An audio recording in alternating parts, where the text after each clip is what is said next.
This is more of real like hands-on content, right? And how to get AI working in your business so that you can get real ROI.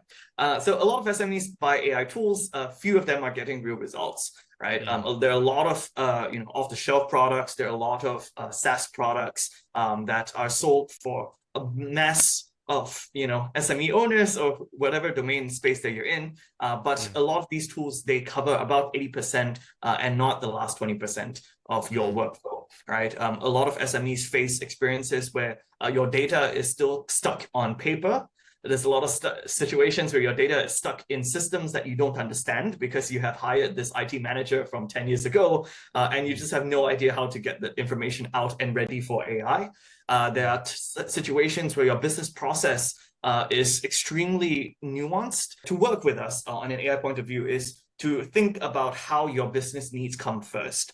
Rather than what tool you should buy for your AI, right? So a lot of times I understand, customers come to us and they start telling us, hey, I use Gemini, right? That usually is a sign that they do have some knowledge on AI, but to bridge the gap to business outcomes is still a long way to go, right? Instead, we like to work backwards on what jobs need to be done, and then we work backwards to find the right AI architecture to accomplish those goals for you.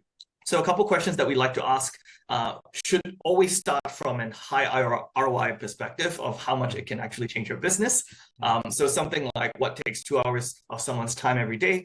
And our clients have spent, their employees half the day to do certain tasks on a per day basis. It's really mundane. It's error prone, and they're locked in to do the things, and they can't actually do the more high value things like building relationships, building trust with clients. These things are not able to be done because they're spending most of the time doing this, right?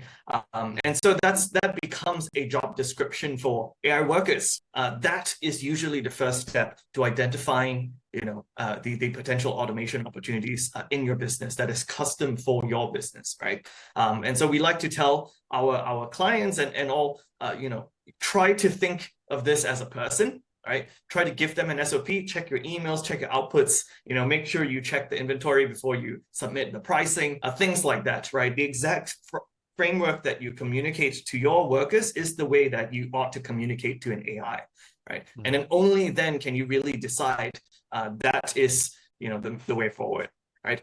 In the way that we do, we actually split the way of implementation into two things. One is the brain and one is the hand, right? So one of them is the data bridge, connective data bridge. It connects your data, it cleans your data, and it ensures that data continues to get compounded over time.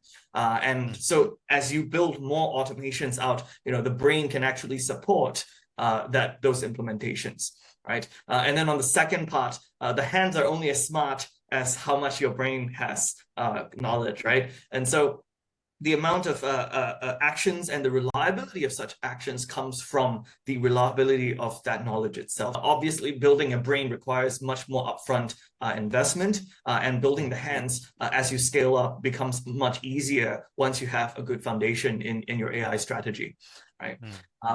So a couple of examples of how we're able to work backwards from business problems down to actual AI implementation. We've identified that certain RFQs in one of our customers takes about 30 minutes to build an RFQ through research, through double checking of supplies and products, and we're able to cut it down to a good 15 seconds. And so it cuts out a lot of work from the on the ground staff. If it's just another automated coding tool, generally it doesn't deliver that kind of results, right? You may get maybe 50 to 60% of the way there, but you will have a lot of invisible costs of learning a new system, calibrating a new system, and that just doesn't happen when you're building something custom from scratch, right?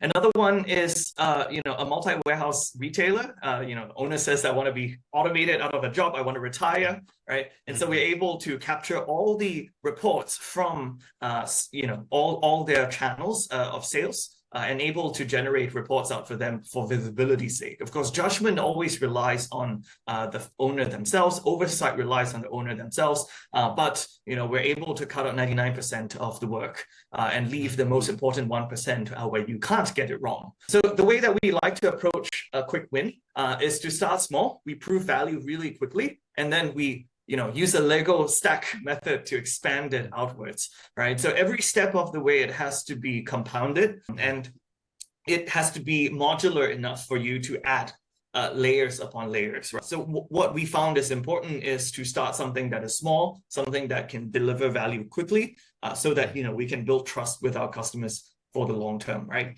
And a couple of things that we find that it's really important is day one mastery. There's a lot of products on the market that are really difficult to use from day one. And there's good reason why it has to be that difficult, because they have to make one interface for like millions of people, right? But if you're building custom, which AI can do today, you're able to start with something really, really simple. So a lot of the prototypes based on our past client work starts with 3 buttons on the screen, right? It's a no-brainer on how to use it. You just approve, and you send. Right. And then that's what we call day one mastery. So the moment you look at the system, you immediately know how to use it.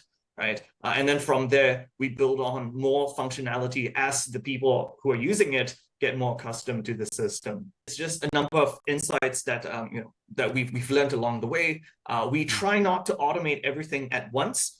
We try not to automate things that are experimental, because a lot of experiments are best done without automation first. Once you automate it, you're trying to look for volume in that play, instead of trying to think that you can rapidly use AI as a magic wand to do everything. So we're looking at practical applications of AI and automation. Right. We also believe in human in the loop. So a lot of high-risk decisions, consequential one-way door decisions, you want to ensure that you have human oversight over it. But as with any automations and economies of scale, one person is able to do maybe 100 times more work than what was possible before. What good looks like for us, clear inputs, human approval, ROI measured, so that you have justification in your business to adopt something like this instead of just an R&D budget for you, right? We know that 5% of all enterprise applications of AI in their pilot stage in 2025 have succeeded, which means 95% of enterprise pilots fail in 2025. Copilot 365 subscriptions on enterprise level is renewing at a 2% rate, which means that 98% of those users of enterprise users have chosen not to renew from the top down. And that's a really important signal for us to build something that is real and lasting, right?